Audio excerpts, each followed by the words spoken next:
Heart of Darkness by Joseph Conrad. Chapter 2, Part 1. One evening, as I was lying flat on the deck of my steamboat, I heard voices approaching, and there were the nephew and the uncle strolling along the bank. I laid my head on my arm again, and had nearly lost myself in a doze, when somebody said in my ear, as it were, "I am as harmless as a little child, but I don't like to be dictated to. Am I the manager, or am I not? I was ordered to send him there. It's incredible." I became aware that the two were standing on the shore alongside the forepart of the steamboat, just below my head. I did not move. It did not occur to me to move. I was sleepy. "It is unpleasant," grunted the uncle. "He has asked the administration to be sent there," said the other, with the idea of showing what he could do, and I was instructed accordingly. Look at the influence that man must have. Is it not frightful? They both agreed it was frightful, then made several bizarre remarks. Make rain and fine weather. One man. The council. By the nose. Bits of absurd sentences that got the better of my drowsiness, so that I had pretty near the whole of my wits about me when the uncle said, "The climate may do away with this difficulty for you. Is he alone there?" "Yes," answered the manager. He sent his assistant down the river with a note to me in these terms: "Clear this poor devil out of the country, and don't bother sending more of that sort." I had rather be alone than have the kind of men you can dispose of with me. It was more than a year ago. Can you imagine such impudence? "Anything since then?" asked the other hoarsely. "Ivory," jerked the nephew. "Lots of it. Prime sort. Lots. Most annoying from him." "And with that?" questioned the heavy rumble. "Invoice," was the reply, fired out, so to speak. Then silence. They had been talking about Kurtz. I was broad awake by this time, but, lying perfectly at ease, remained still, having no inducement to change my position. "How did that ivory come all this way?" growled the elder man, who seemed very vexed. The other explained that it had come with a fleet of canoes in charge of an English half-caste clerk Kurtz had with him.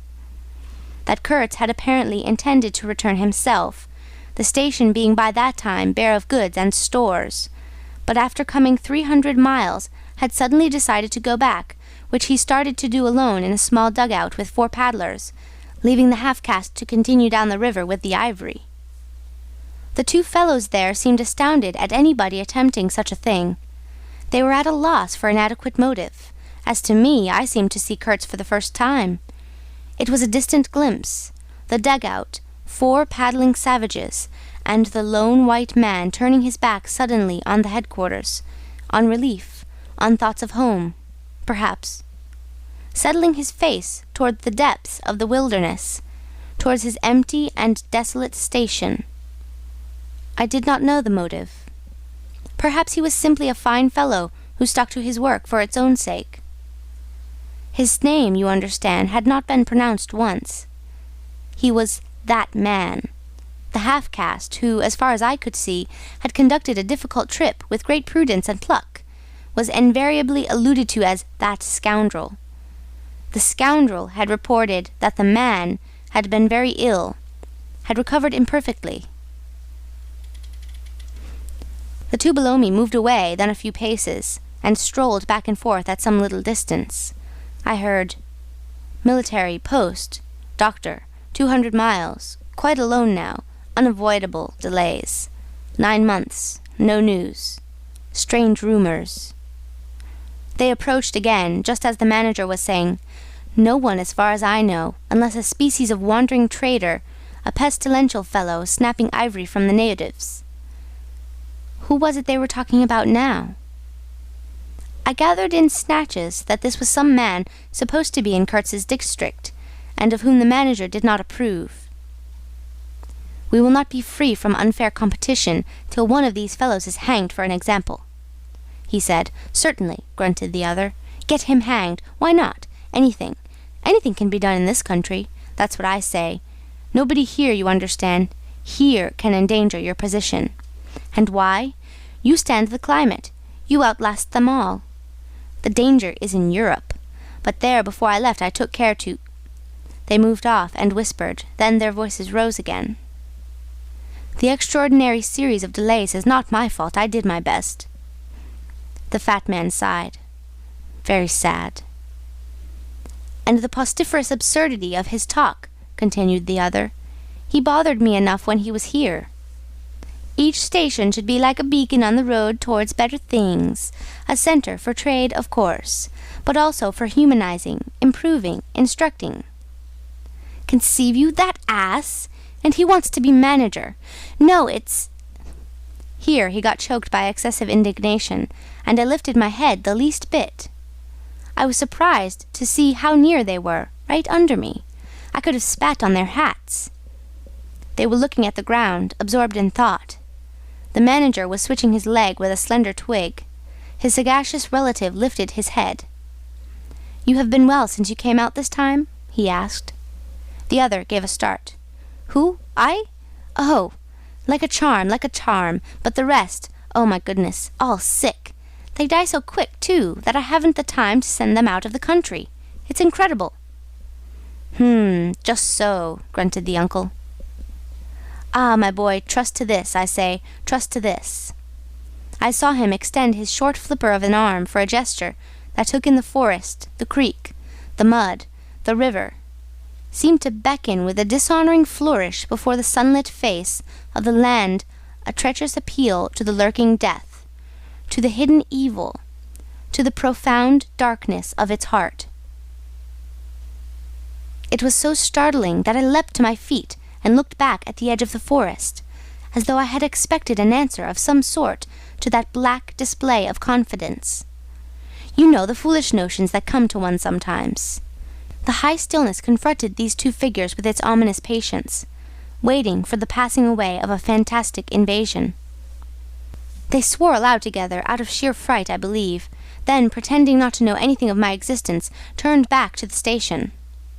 The sun was low, and leaning forward side by side, they seemed to be tugging painfully uphill, their two ridiculous shadows of unequal length, that trailed behind them slowly over the tall grass without bending a single blade. In a few days, the El Dorado expedition went into the patient wilderness that closed upon it as the sea closes over a driver. Long afterwards, the news came that all the donkeys were dead. I know nothing as to the fate of the less valuable animals. They, no doubt, like the rest of us, found what they deserved. I did not inquire. I was then rather excited at the prospect of meeting Kurtz very soon. When I say very soon, I mean it comparatively. It was just 2 months from the day we left the creek when we came to the bank below Kurtz's station. Going up that river was like traveling back to the earliest beginnings of the world, when vegetation rioted on the earth, and the big trees were kings.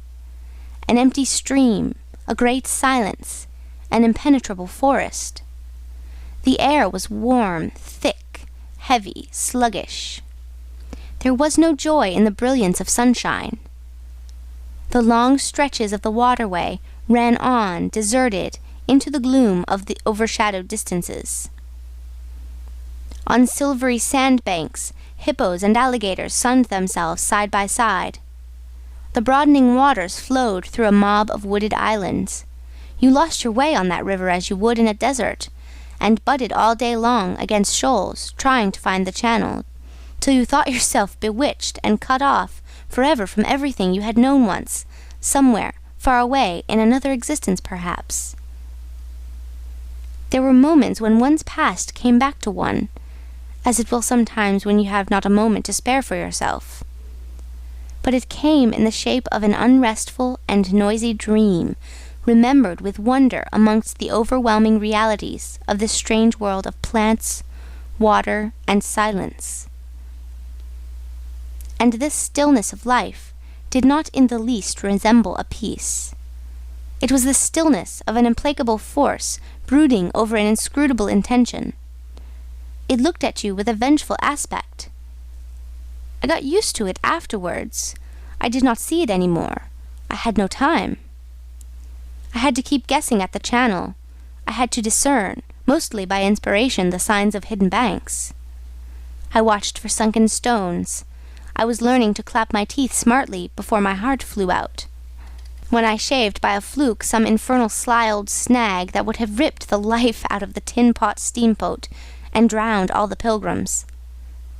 I had to keep a lookout for the signs of dead wood we could cut up in the night for next day's steaming. When you have to attend to things of that sort, to the mere incidents of the surface, the reality, I tell you, fades. The inner truth is hidden, luckily. But I felt it all the same. I felt often its mysterious stillness, watching me at my money tricks, just as it watches you fellows performing on your respective tight-ropes for, what is it, half a crown a tumble? "Try to be civil, Marlow," growled a voice, and I knew there was at least one listener awake besides myself. I beg your pardon, I forgot the heartache which makes up the rest of the price. And indeed, what does the price matter if the trick be well done? You do your tricks very well, and I didn't do badly either, since I managed not to sink that steamboat on my first trip. It's a wonder to me yet. Imagine a blindfolded man set to drive a van over a bad road. I sweated and shivered over that business considerably, I can tell you. After all, for a seaman to scrape the bottom of the thing that's supposed to float all the time under his care is the unpardonable sin. No one may know of it, but you never forget the thump, eh? A blow on the very heart. You remember it, you dream of it, you wake up at night and think of it, years after, and go hot and cold all over. I don't pretend to say that steamboat floated all the time. More than once she had to wade for a bit, with 20 cannibals splashing around and pushing. We had enlisted some of these chaps on the way for a crew. Fine fellows, cannibals, in their place. They were men one could work with, and I'm grateful to them. And after all, they did not eat each other before my face. They had brought along a provision of hippo meat, which went rotten, and made the mystery of the wilderness stink in my nostrils. Phew, I can sniff it now. I had the manager on board and 3 or 4 pilgrims with their staves, all complete. Sometimes we came upon a station close by the bank, clinging to the skirts of the unknown, and the white men rushing out of a tumble-down hovel with great gestures of joy and surprise and welcome. Seemed very strange, had the appearance of being held there captive by a spell. The word ivory would ring in the air for a while, and on we went again into the silence, along empty reaches, round the still bends, between the high walls of our winding way, reverberating in hollow claps the ponderous beat of the stern wheel. Trees, millions of trees, massive, immense, running up high, and at their foot, hugging the bank against the stream, crept the little begrimed steamboat, like a sluggish beetle crawling on the floor of a lofty portico. It made you feel very small, very lost, and yet it was not altogether depressing, that feeling. After all, if you were small, the grimy beetle crawled on, which was just what you wanted it to do. Where the pilgrims imagined it crawled to, I don't know. To some place where they expected to get something, I bet. For me, it crawled towards Kurtz, exclusively. But when the steam pipes started leaking, we crawled very slow.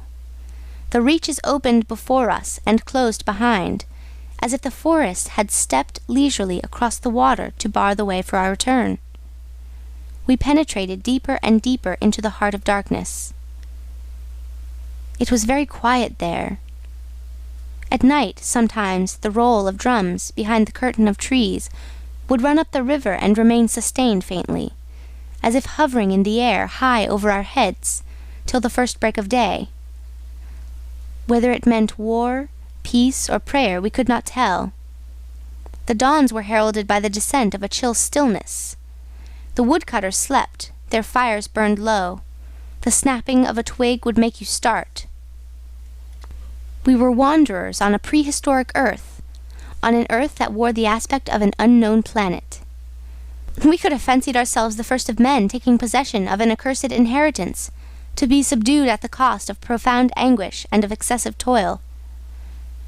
But suddenly, as we struggled round a bend, there would be a glimpse of rush walls, of peaked glass roofs, a burst of yells, a whirl of black limbs, a mass of hands clapping, of feet stamping, of bodies swaying, of eyes rolling, under the droop of heavy and motionless foliage.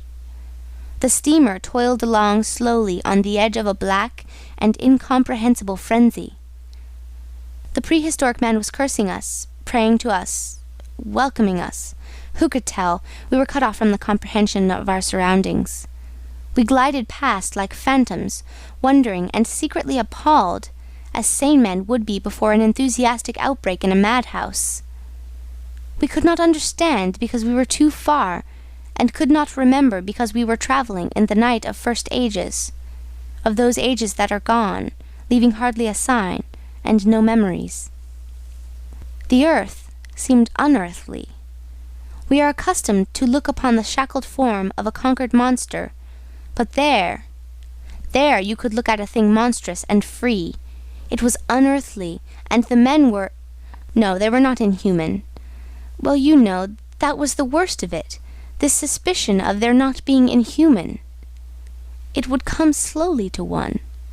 They howled and leaped, and spun, and made horrid faces. But what thrilled you was just the thought of their humanity, like yours, the thought of your remote kinship with this wild and passionate uproar. Ugly. Yes, it was ugly enough, but if you were man enough, you would admit to yourself that there was in you just the faintest trace of a response to the terrible frankness of that noise, a dim suspicion of there being a meaning in it which you so remote from the night of first ages, could comprehend. And why not? The mind of man is capable of anything, because everything is in it, all the past as well as all the future.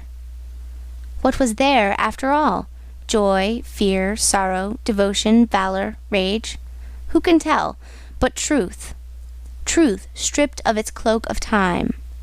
Let the fool gape and shudder. The man knows, and can look on without a wink. But he must at least be as much of a man as these on the shore.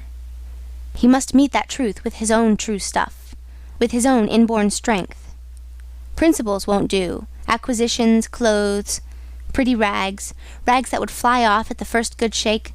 No, you want a deliberate belief. An appeal to me in this fiendish row, is there? Very well, I hear, I admit, but I have a voice too, and for good or evil mine is the speech that cannot be silenced. Of course a fool, what with sheer fright and fine sentiments, is always safe. Who's that grunting? You wonder I didn't go ashore for a howl and a dance? Well, no, I didn't. Fine sentiments, you say?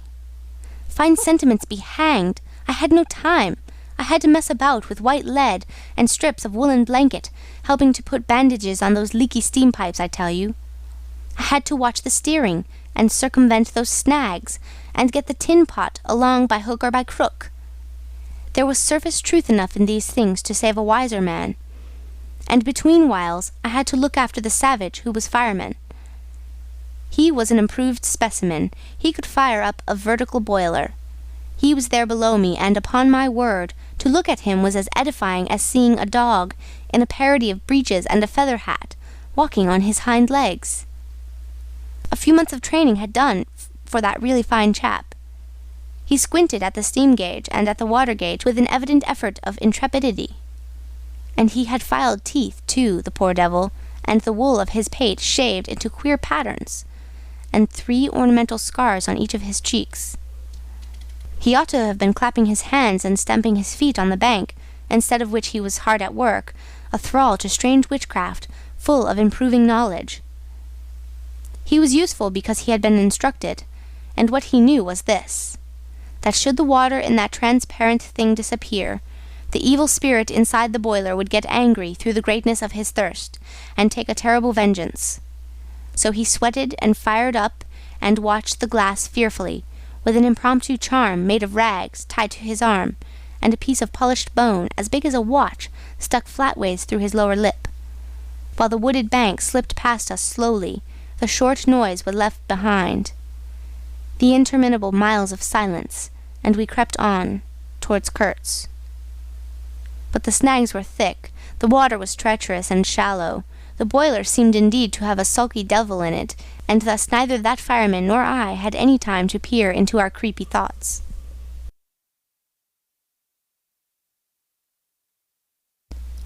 Some 50 miles below the inner station, we came upon a hut of reeds, an inclined and melancholy pole with the unrecognizable tatters of what had been a flag of some sort flying from it, and a neatly stacked woodpile. This was unexpected. We came to the bank, and on the stack of firewood found a flat piece of board with some faded pencil writing on it. When deciphered, it said, "Wood for you. Hurry up. Approach cautiously." There was a signature, but it was illegible. Not Kurtz, a much longer word. Hurry up.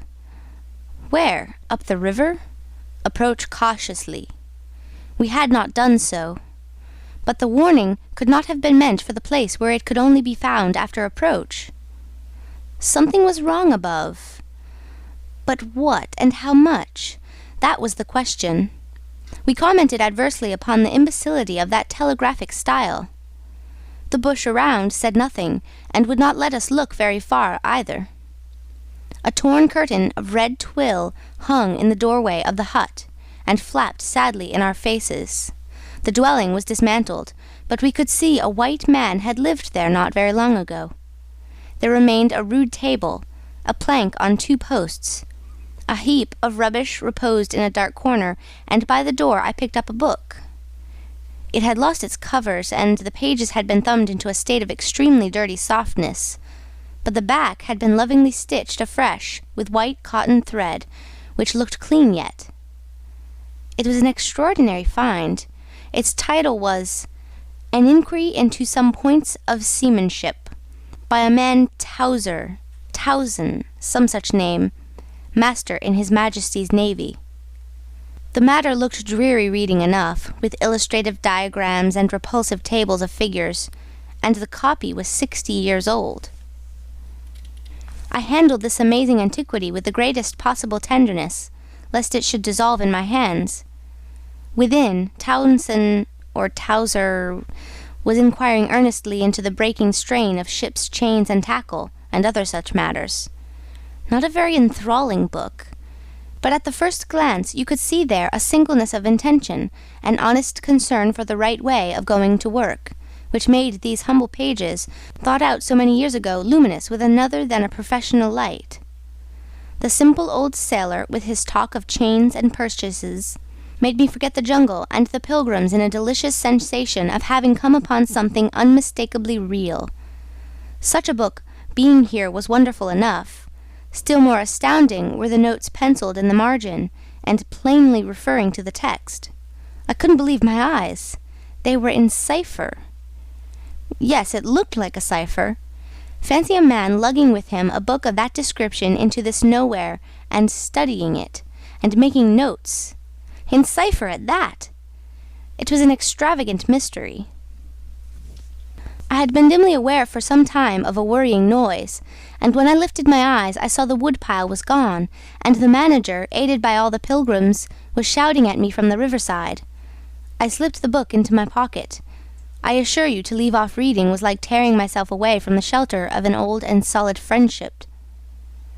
I started the lame engine ahead.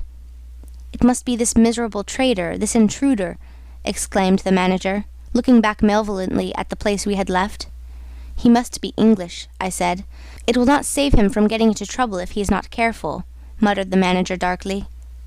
I observed, with assumed innocence, that no man was safe from trouble in this world. The current was more rapid now. The steamer seemed at her last gasp. The stern wheel flopped languidly, and I caught myself listening on the tiptoe for the next beat of the boat. For in sober truth, I expected the wretched thing to give up every moment. It was like watching the last flickers of a life, but still we crawled. Sometimes I would pick out a tree a little way ahead to measure our progress towards Kurtz by, but I lost it invariably before we got abreast. To keep the eyes so long on one thing was too much for human patience. The manager displayed a beautiful resignation. I fretted and fumed and took to arguing with myself whether or no I would talk openly with Kurtz. But before I could come to any conclusion, It occurred to me that my speech or my silence, indeed any action of mine, would be a mere futility.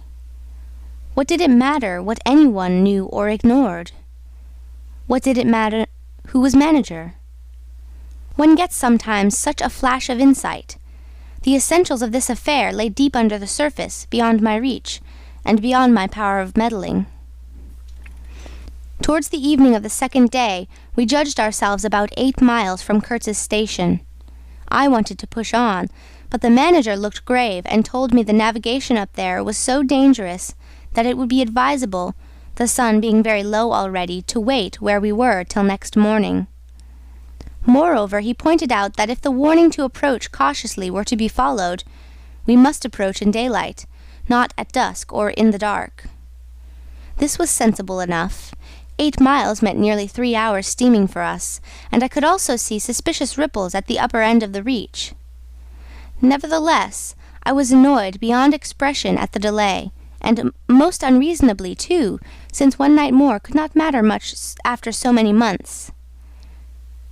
As we had plenty of wood, and caution was the word, I brought up in the middle of the stream. The reach was narrow, straight, with high sides like a railway cutting. The dusk came gliding into it long before the sun had set. The current ran smooth and swift, but a dumb immobility sat on the banks. The living trees, lashed together by the creepers and every living bush of the undergrowth, might have been changed into stone, even to the slenderest twig, to the lightest leaf. It was not sleep. It seemed unnatural, like a state of trance. Not the faintest sound of any kind could be heard. You looked on, amazed, and began to suspect yourself of being deaf. Then the night came suddenly, and struck you blind as well. About 3 in the morning some large fish leaped, and the loud splash made me jump as though a gun had been fired. When the sun rose, there was a white fog, very warm and clammy, and more blinding than the night. It did not shift or drive. It was just there, standing all round you like something solid. At 8 or 9, perhaps, it lifted as a shutter lifts. We had a glimpse of the towering multitude of trees, of the immense matted jungle, with the blazing little ball of the sun hanging over it, all perfectly still, and then the white shutter came down again smoothly, as if sliding in greased grooves. I ordered the chain, which we had begun to heave in, to be paid out again.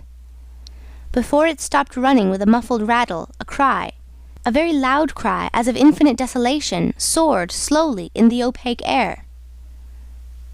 It ceased. A complaining clamor, modulated in savage discords, filled our ears. The sheer unexpectedness of it made my hair stir under my cap. I don't know how it struck the others.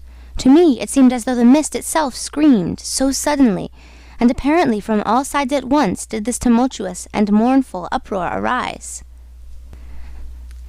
It culminated in a hurried outbreak of almost intolerably excessive shrieking, which stopped short, leaving us stiffened in a variety of silly attitudes, and obstinately listening to the nearly as appalling and excessive silence.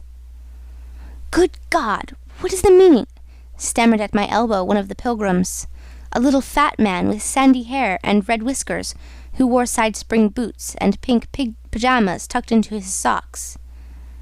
2 others remained open-mouthed a while-minute, then dashed into the little cabin to rush out incontinently and stand,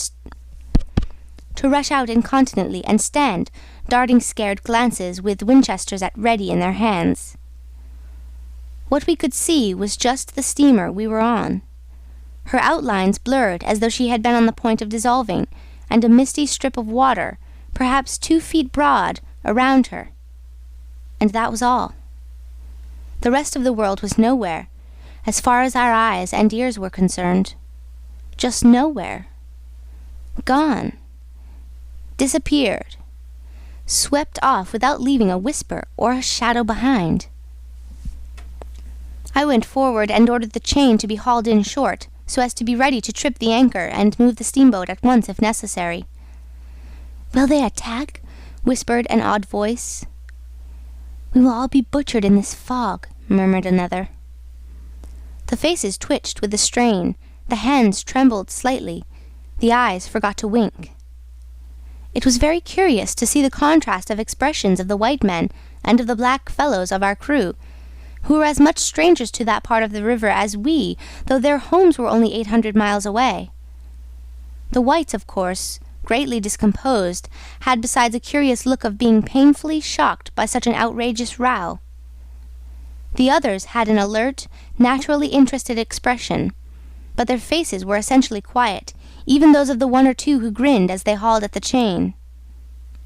Several exchanged short, grunting phrases, which seemed to settle the matter to their satisfaction.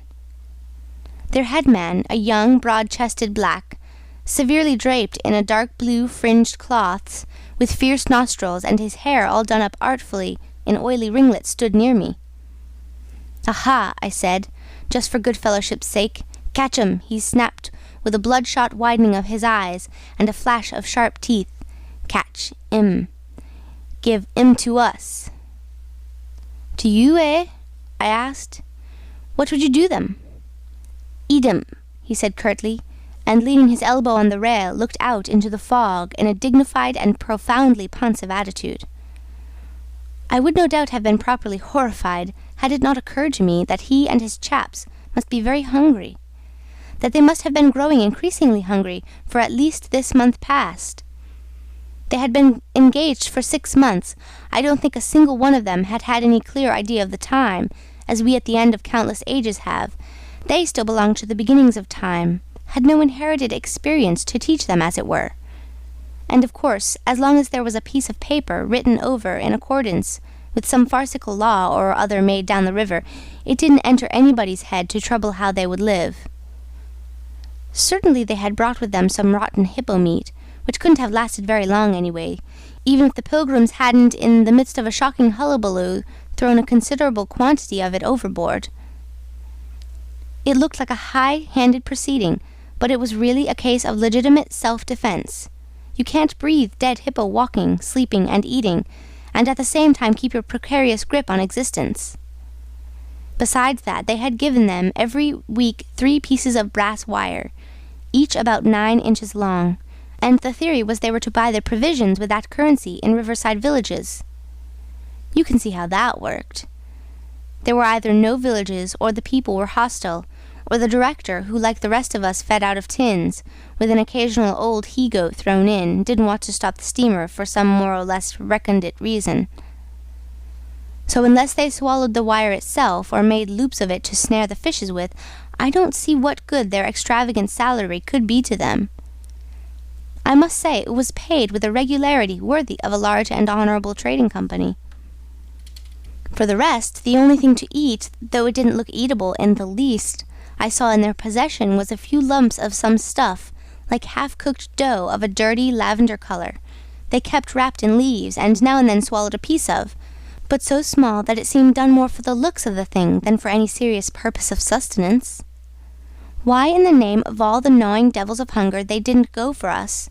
They were 30 to 5, and have a good tuck-in for once amazes me now when I think of it.